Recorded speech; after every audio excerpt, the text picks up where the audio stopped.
سلام البنات، كي دايرين؟ بخير؟ لاباس عليكم؟ كي دايرين مع الصحيحه؟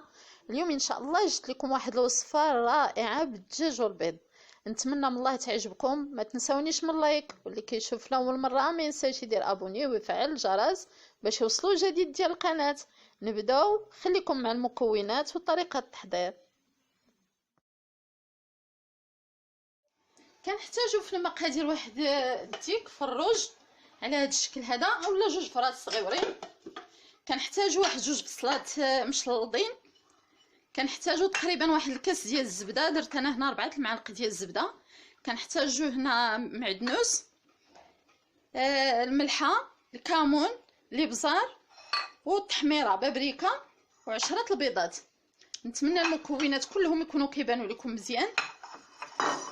كنجيبو هذا الفروج اللي درناه هنا، كنضيفوا ليه البصل،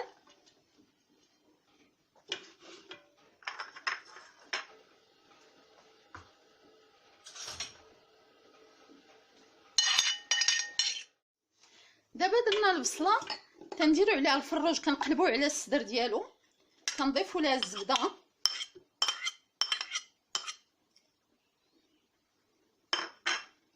كنضيفوا الملحه حسب الذوق هي والابزار صافي. وكنرجعوها على البوطه وكنقليوها مزيان حتى تيولي لينا الدجاج يولي ذهبي.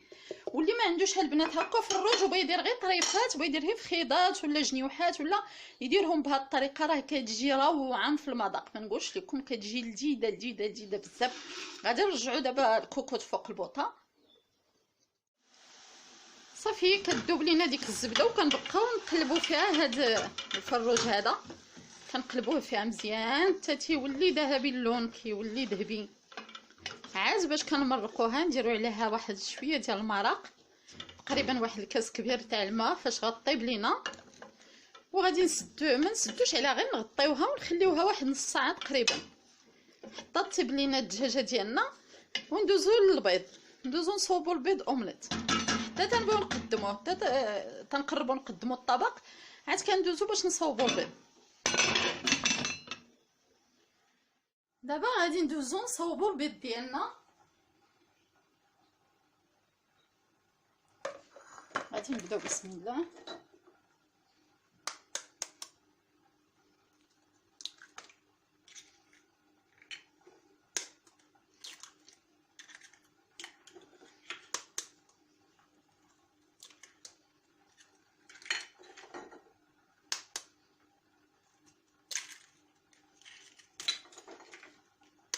انا درت هنايا 10 البيضات وفروج كبير، نتوما ديروا على حساب الافراد. ماشي مهم انه تيكون فروج ولا يكون 10 البيضات عاد ديروا هاد الاكله هادي، راه تقدروا ديروها غير الفرد واحد يديرها بوحدو في خيط ويدير معاه 2 بيضات وها هو داير هاد الوصفه هادي.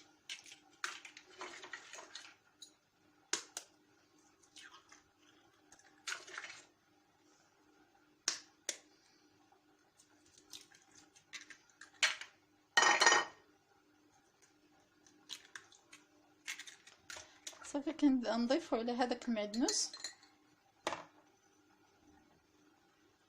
وكنضيفوا هاد التوابل. غنزيد واحد شويه ديال البزار والملحه، ما بقاش لي هنا.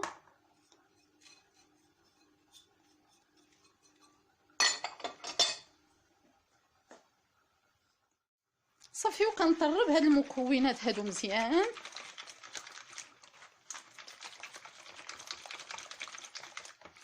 وكندير واحد المقله صغيره كنبدا نصيب فيها لومليت. كندير اومليطات صغار ولا كبار ولا نتوما والذوق ديالكم والمقله اللي عندكم اللي موجوده عندكم.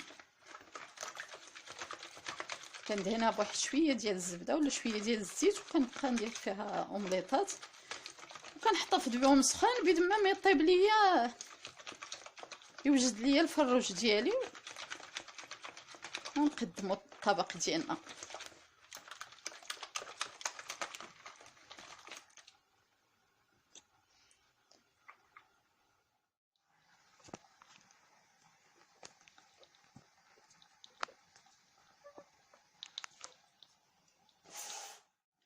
دابا غادي ندوزو باش نوجدو الاومليت ديالنا.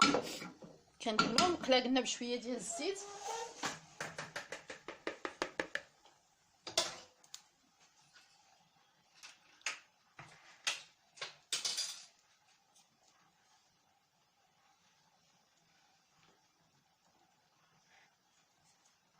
تسخن لينا ديك الزيت وكنضيفو البيض.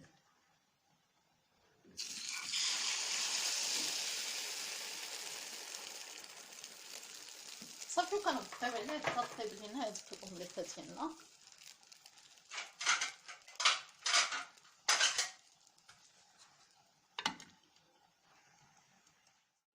صافي كنحسو بهذيك الاومليطه طابت من التحت كنقلبوها.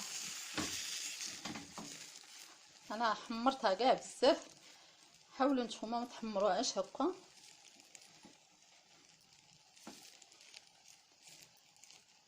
صافي كنبقاو على هاد الطريقه هذه وكنطيبوا في البيض ديالنا حتى نكملوه كله هو.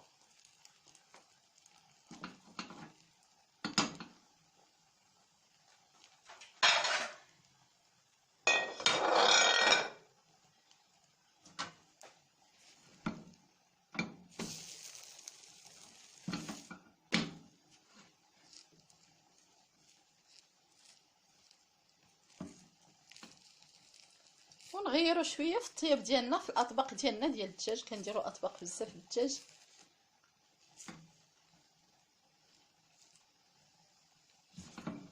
صافي كنحيدو هذا ونعاودو نديرو واحد اخر.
دابا الغدا ديالنا طاب، البيض ديالنا ومليط ديالنا هو هذا. كنفرشوه بحال هذا الشكل هكا في الطبسيل.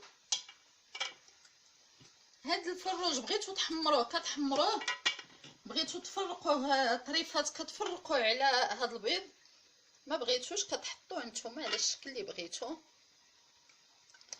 انا غنحطو بحال هذا الشكل هكا.